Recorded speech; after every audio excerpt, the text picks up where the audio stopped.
오늘 말씀 우리 함께 봉독하도록 하겠습니다. 오늘 말씀 욥기 33장입니다. 1절에서 12절 말씀까지 제가 말씀을 봉독하도록 하겠습니다. 그런즉 욥이여 내 말을 들으며 내 모든 말에 귀를 기울이기를 원하노라. 내가 입을 여니 내 혀가 입에서 말하는구나. 내 마음의 정직함이 곧 내 말이며 내 입술이 아는 바가 진실을 말하느니라. 하나님의 영이 나를 지으셨고 전능자의 기운이 나를 살리시느니라. 그대가 할 수 있거든 일어서서 내게 대답하고 내 앞에 진술하라. 나와 그대가 하나님 앞에서 동일하니 나도 흙으로 지음을 입었은즉 내 위엄으로는 그대를 두렵게 하지 못하고 내 손으로는 그대를 누르지 못하느니라. 그대는 실로 내가 듣는 데서 말하였고 나는 그대의 말소리를 들었느니라. 이르기를 나는 깨끗하여 악인이 아니며 순전하고 불의도 없거늘 참으로 하나님이 나에게서 잘못을 찾으시며 나를 자기의 원수로 여기사 내 발을 착고에 채우시고 나의 모든 길을 감시하신다 하였느니라. 내가 그대에게 대답하리라. 이 말에 그대가 의롭지 못하니 하나님은 사람보다 크심이니라. 아멘. 네, 오늘도 이렇게 새벽의 시간에 하나님과 동행하기 위해 새벽 기도의 자리에 나온 우리 모든 성도 여러분 진심으로 환영하고 또 축복합니다. 오늘도 우리 함께 말씀 듣는 가운데 또 말씀 붙들고 기도하는 가운데 하나님의 크신 은혜와 위로가 풍성히 있기를 주님의 이름으로 소망합니다. 우리는 어제 앞선 32장에서 자신이 왜 말하는지에 대한 그런 이유를 설명한 이제 엘리후를 살펴보았습니다. 그런 엘리후는 이제 본격적으로 욥에게 자신의 주장을 펼치기를 시작을 합니다. 욥은 친구들과의 토론에서도 그리고 최후의 변론에서도 하나님께 재판을 요구를 했고, 그리고 재판을 요구한 이유가 자신의 의로움과 이런 고난을 받을 만한 죄악을 저지르지 않았음을 이야기하면서 결백을 그렇게 주장을 했었습니다. 이런 욥의 주장에 대해서 마치 엘리후는 심판하신 하나님 편에 선 검사 같은 존재로서 지금 욥을 정죄하고 있는 것 같습니다. 특별히 엘리후는 오늘 33장에서 욥이 앞서서 이야기를 했던 13장의 이야기를 까마득하게 먼 그런 13장의 이야기를 상당히 많이 인용을 하고 있는 것을 살펴볼 수가 있습니다. 그때 했던 욥의 말에 반박하면서 조목조목 당신이 틀렸다. 하나님만이 의로우신데 당신이 의롭게 살았다고 하는 말은 하나님을 거역하고 무시하는 것이라고 따지고 있는 것입니다. 먼저 엘리후는 1절에서 7절까지 욥에게 자신의 말을 들을 것을 당부합니다. 그런데 그렇게 요청하는 것이 너무나 거창하기에 짝이 없습니다. 욥을 꺾기 위해 욥을 피의자로 이미 설정을 하고서 몰아세우고 있는 것을 볼 수가 있는 것이죠. 그러면서 오늘 보면 3절에서는 자신은 정직하고 진실하고, 그리고 4절에서는 하나님께서 자기에게 주신 지혜와 영으로 말할 것이라고 하면서, 또한 6절과 7절에서는 같은 사람이지만, 욥과 자신은 같은 사람이지만 하나님께서 자신을 통해서 위엄을 발산하신다고 그렇게 호언장담을 하고 있습니다. 엘리후의 이런 발언들은 그의 근거 없는 자신감을 보여줍니다. 욥을 정죄할 수 있다라는 이상한 자신감에 가득 차 있다라는 거죠.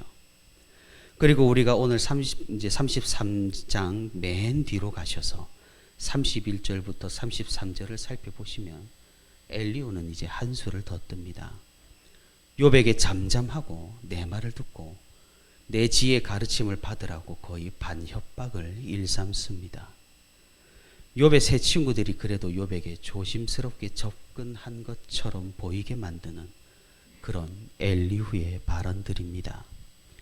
시종일관 자만심에 가득 차서 상대방을 설득할 수 있다고 스스로 높이고 있는 꼴이죠. 사랑하는 성도 여러분, 그래도 우리는 이 정도는 아닌 것 같이 느껴집니다. 하지만 우리가 엘리후를 보면서 기억을 해야 할 것은 내가 이 정도는 아니라고 생각하는 것과 그리고 상대방이 받아들이고 느끼는 것은 현격하게 다를 수가 있다라는 사실입니다. 우리가 지나가는 말로 한마디를 한 것도 다른 사람들에게는 상처가 될 수 있는 법이고, 우리가 별 의식하지 않고 가볍게 했다고 하는 말들도 상대방에는 큰 짐으로 닥쳐올 수가 있다라는 사실입니다. 우리가 서로의 삶을 바라보면서 평가하고 재단하고 판단하는 것이 그만큼 위험하다라는 말이겠지요.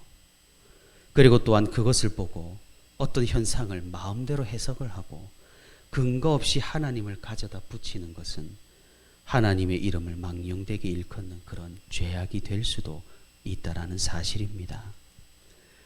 나에게만 지혜가 있는 것도 아니고 나에게만 하나님께서 말씀하시는 것도 아니며 나만 깨닫는 것도 아니라는 사실입니다. 우리는 이런 엘리후의 과격한 모습을 보면서 우리 자신을 돌아볼 분명한 필요가 있는 겁니다.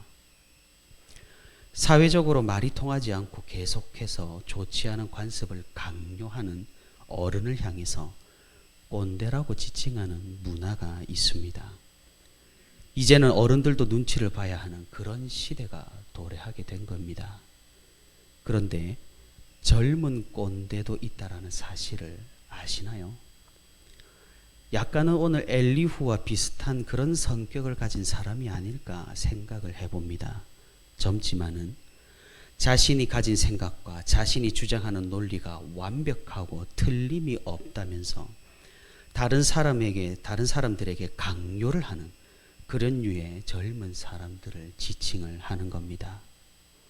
보통 젊다면은 그런 어른들의 관습 강요에 대해서 진절머리 내기 마련이지만 이런 젊은 꼰대는 그런 강요를 그대로 학습하여서 똑같은 모습을 보인다라는 것에 있습니다. 다만 차이가 있다면은 논리로 무장을 했다라는 것이죠.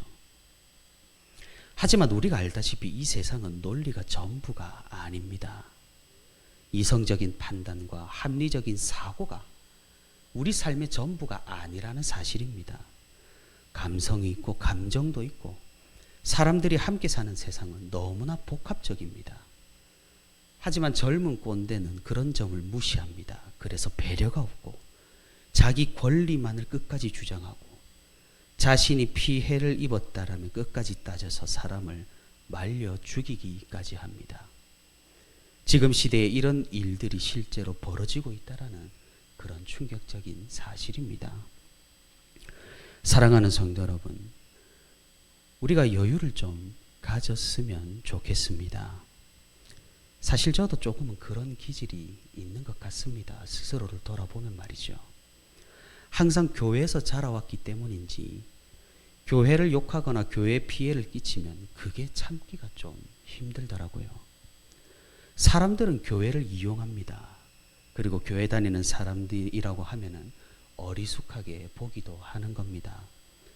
우리 교회를 따지고 보면, 우리 교회를 생각해 보면 우리 교회 주차장의 주차 문제도 그렇고 또 배달해오는 그런 문제들도 그렇고 여기 와서도 참으로 많은 일들이 있었습니다. 하지만 하나님께서 저의 그런 기질을 잘 막아주셔서 지금까지는 큰 별탈 없이 그렇게 잘 넘기고 있습니다. 얼마나 감사한지 모릅니다. 제가 그런 일련의 사건들을 경험하면서 깨달을 수 있었던 것은 좀 여유를 가졌으면 좋겠다, 그런 생각을 해봤습니다. 저도 성격이 있어서 무언가 계획대로 되지 않고 흐트러지면 스트레스를 당연히 받습니다. 하지만 그런 것에 괜히 스트레스를 받지 않는 것이 더 이로운 법이죠. 큰 문제가 없다면은 그래도 넘길 줄 알고 아무렇지도 않게 듣고 흘리는 그런 강심장과 여유가 우리에게 있기를 바랍니다. 엘리후는 8절부터 12절까지 욥이 무엇을 잘못했는지를 신랄하게 꼬집습니다. 욥은 앞서 13장에서 죄도 없는 자신을 하나님께서 대적을 삼으셔서 자기를 끝까지 따라다니면서 자기를 끝까지 감시하시면서 고통을 주신다라고 말한 적이 있습니다. 엘리후는 정확하게 그 표현을 문제를 삼고 있습니다. 오늘 본문 12절에서 엘리후는 이렇게 말합니다. 내가 그대에게 대답하리라. 이 말에 그대가 의롭지 못하니 사람은 하나님보다 크심이니라. 엘리후는 지금 이렇게 말하고 있습니다. 어떻게 사람이 하나님보다 의로울 수 있는가? 그렇기 때문에 욥의 말은 틀렸다. 하나님께서는 분명히 욥에게 죄가 있기 때문에 고통을 주신 것이다. 만약 이것을 부정한다면 하나님보다 욥이 더 의롭다는 것이 된다. 이런 의미로 말하고 있는 겁니다. 분명히 하나님은 사람보다 크십니다. 그렇기에 욥이 틀렸다라는 것이죠. 욥이 하나님보다 더 클 수는 없으니까 말입니다. 하지만 엘리후는 포인트를 잘못 잡아내고 있습니다. 욥은 자신이 하나님보다 더 의롭다거나 하나님보다 더 크다라는 말을 한 적이 없습니다. 그런 의도조차 없었다라는 겁니다. 그리고 자신이 티끌 한 점도 없이 완벽하게 의롭다라고 말한 적도 없습니다. 다만 욥은 지금 상황에서 자신이 이런 심판을 당할 만한 그런 죄악을 저지른 일이 없다라고 주장을 하고 있는 거죠. 지금 당하는 고난이 이해가 되질 않고 내가 하나님 앞에 의롭게 살아왔지만 대체 왜 이런 일이 일어나는지에 대해 하나님께 질문을 하고 하나님께 항변을 하고 있는 겁니다. 이렇게 놓고 보니 참으로 엘리후는 어쩌면 교활하기까지 합니다.